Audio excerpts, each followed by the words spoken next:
They called him the Wild One, a name that burned with youth, defiance, and raw electricity. But behind that blazing stage presence, behind the fist-pumping crowd and screeching guitars, was a man haunted by a silence only he could hear. What drove Australia's first rock and roll icon into the depths of psychiatric wards? What happened in the final years when the music faded and the wildness turned inward? Before he died at just 43, Johnny O'Keefe had confided to a close friend, "Sometimes the noise in my head was louder than the crowd." It wasn't the fame, the lights, or even the pressure that broke him. It was something darker, something unspoken. This is not just the story of a man who brought rock and roll to a sleepy post-war nation. It's about a trailblazer whose demons ran faster than his fame. He lit up Australia with a sound the country had never heard before, but offstage, he was spiraling. A horrific car crash, a mind unraveling, pills, panic, institutions, all while smiling for the cameras. No one dared talk about it then. But today, we do. In this episode, we uncover the brilliance and breakdown of Johnny O'Keefe, the godfather of Australian rock, whose private nights were far darker than the spotlight ever revealed. What was it that finally broke him? And how much of his downfall was the price of making a nation dance? Australia was still shaking off the dust of war and conformity, its streets humming with routine but hungry for rebellion. Into this stillness came a sound, loud, electric, and impossible to ignore. That sound had a name: Johnny O'Keefe. He wasn't just another singer trying to mimic Elvis. O'Keefe was rawer, fiercer, more urgent. With his slicked-back hair, lightning energy, and explosive voice, he kicked down the doors of Australian entertainment. His appearance on 6 O'Clock Rock wasn't just a performance, it was a cultural awakening. Teenagers screamed, parents worried, but one thing was certain: nothing would ever be the same again. By 1958, Johnny had already carved his place in history with The Wild One, a track that wasn't just music, it was a declaration. Australia now had its own rock icon, someone homegrown who didn't need to bow to the UK or the States. He toured relentlessly, played like his life depended on it, and hosted his own television show, turning lounge rooms into arenas and himself into a household name. But underneath the glittering stage lights and roaring approval, something was shifting. Johnny's need to dominate the stage came from a deeper place, a hunger not just for fame, but for validation, control, escape. He pushed harder, faster, louder, and in doing so, began to edge closer to a precipice no one around him could see. Australia adored him. But adoration can be a dangerous thing. For a man like Johnny, who was both larger than life and frighteningly human, fame wasn't a reward. It was a trap. And that trap would soon begin to close. Johnny O'Keefe's rise was meteoric, a surge no one in Australia had ever witnessed before. He was more than just a performer, he was a force. In 1959, Shout exploded onto the charts, cementing his place as the nation's rock messiah. He wasn't following a trend, he was the trend. His voice cracked like thunder. His stage presence was manic, uncontainable, and thrilling. He didn't just sing the song, he became it. The crowds followed. So did the TV cameras, the record deals, the screaming teens. Johnny had it all: the fame, the power, the platform. His live shows were described as like stepping into a lightning storm. His TV appearances pushed boundaries, introduced fashion, attitude, and rebellion into every Australian living room. His tours in the United States made him the first Australian rock act to attempt a breakthrough across the Pacific, a move almost unthinkable at the time. But beneath the surface, the cracks had already started. In 1960, after performing a series of exhausting shows in Brisbane, Johnny got behind the wheel to drive overnight to Sydney. Fatigued, stressed, and coming down from the adrenaline high of constant touring, he crashed head-on into a gravel truck outside Kempsey. The accident was brutal. He was thrown from the car, his face shattered, injuries so severe he required extensive reconstructive surgery. The physical scars never fully healed, neither did the emotional ones. It was more than just a car crash. It was a rupture. From that moment, something in Johnny began to unravel. After the accident, he pushed himself harder, an attempt, perhaps, to outrun the pain. But his behavior grew erratic. He would disappear mid-tour, lash out backstage, or sink into days of silence. He became increasingly dependent on medication, prescribed at first for pain, then for anxiety, then to help him sleep, or to help him wake. By the mid-1960s, Johnny was caught in a vicious loop. Perform, collapse, medicate, repeat. His public image remained that of the unstoppable rock pioneer. But privately, he was slipping into depression, into dependence, into isolation. Yet even in the midst of this personal turmoil, the work didn't stop. He kept releasing records, kept appearing on television, kept trying to hold on to the myth he had become. But the industry he helped build was already moving on. New faces were emerging, younger sounds were catching on. Johnny's name still drew crowds, but the hysteria had faded. The boy who had once made Australia scream was now fighting to be heard. There was a painful irony in that. He had started it all. But the machine he helped create, youth culture, fame, rock and roll, had no mercy. It devoured him as quickly as it had lifted him up. And through it all, the darkest battle was yet to come. One not with the press or the charts, but with his own mind. By the late 1960s, the man once known as the Wild One had become a ghost in his own legend. On stage, Johnny O'Keefe still flashed that electric grin, still raised the mic like a torch, but off stage, he was unraveling. Slowly, painfully, quietly.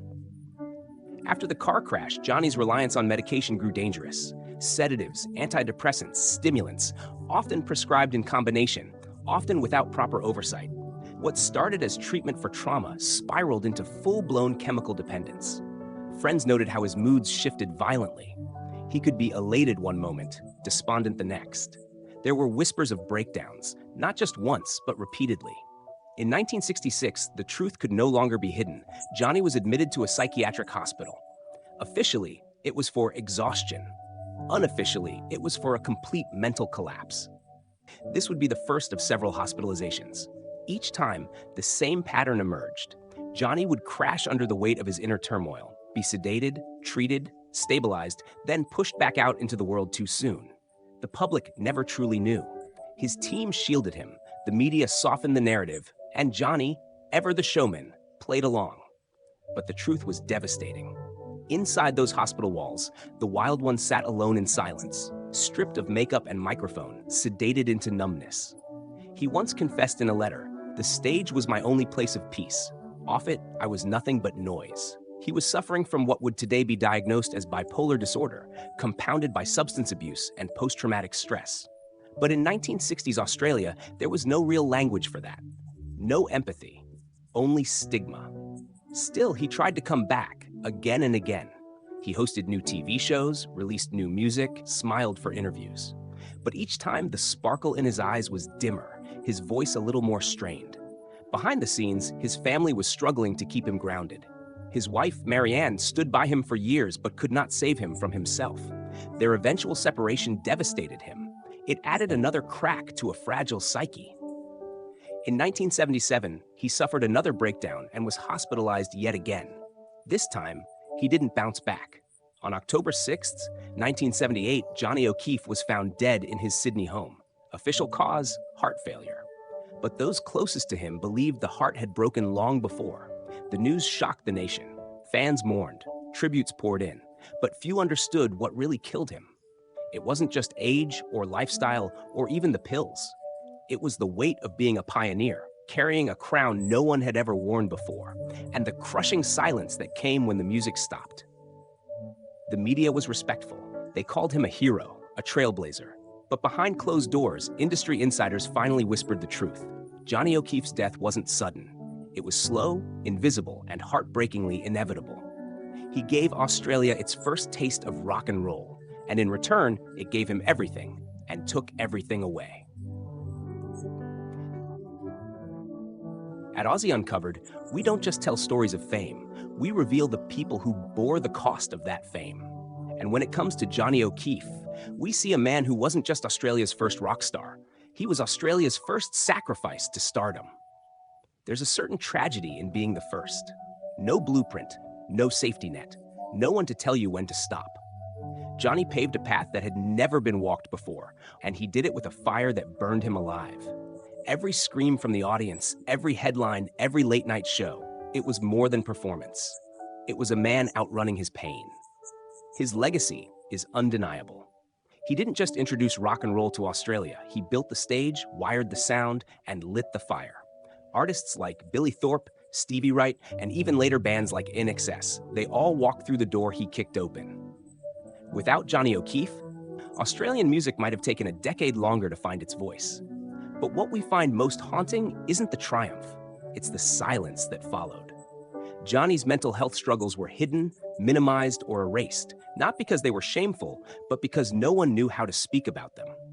He wasn't allowed to be broken, not publicly. And in that, he became a cautionary tale the industry never truly acknowledged. Would he have survived today in an era more open about mental illness, support systems, and transparency? Or would fame still have devoured him, just in different ways? We believe Johnny O'Keefe was a genius, not just musically, but culturally. He understood something about energy, connection, rebellion, and vulnerability long before it became fashionable. But he also carried his wounds in silence until they swallowed him whole. And so we ask you, when you think of Johnny O'Keefe, what do you see? Do you see the man shouting "shout" in a blaze of glory on live television? Or do you see the quiet figure behind the curtain, trembling under the weight of it all? Do you celebrate the icon or mourn the man? Let us know what you feel, because stories like this aren't just history, they're a mirror. They called him the Wild One, and for a time, he lived up to every syllable of that name. But the wildness wasn't just an act, it was armor. It was the only way Johnny O'Keefe knew how to survive in a world that cheered louder than it listened. Now, decades later, we still hear echoes of his voice in every rebellious chord, in every young artist who dares to push the limits. His spirit lives on, not just in music, but in the very idea that Australia could have its own stars, its own sound, its own legends. And yet, there's a stillness that follows his name, a pause, a wait. Somewhere between the spotlight and the silence, between the studio and the hospital room, Johnny's story became something bigger than a biography. It became a warning, a cry, a legacy carved not just in vinyl, but in vulnerability. He made a nation dance, he broke barriers, he lit the fuse. And then, when the music faded, he was left with nothing but the noise inside his own mind. Some stories are never told, but now you know. And maybe the next time you hear an old rock and roll track blaring from a vintage radio, you'll remember the man who gave Australia its first taste of rebellion and paid for it with his soul. Johnny O'Keefe didn't just sing about wildness, he lived it, and he died with it too.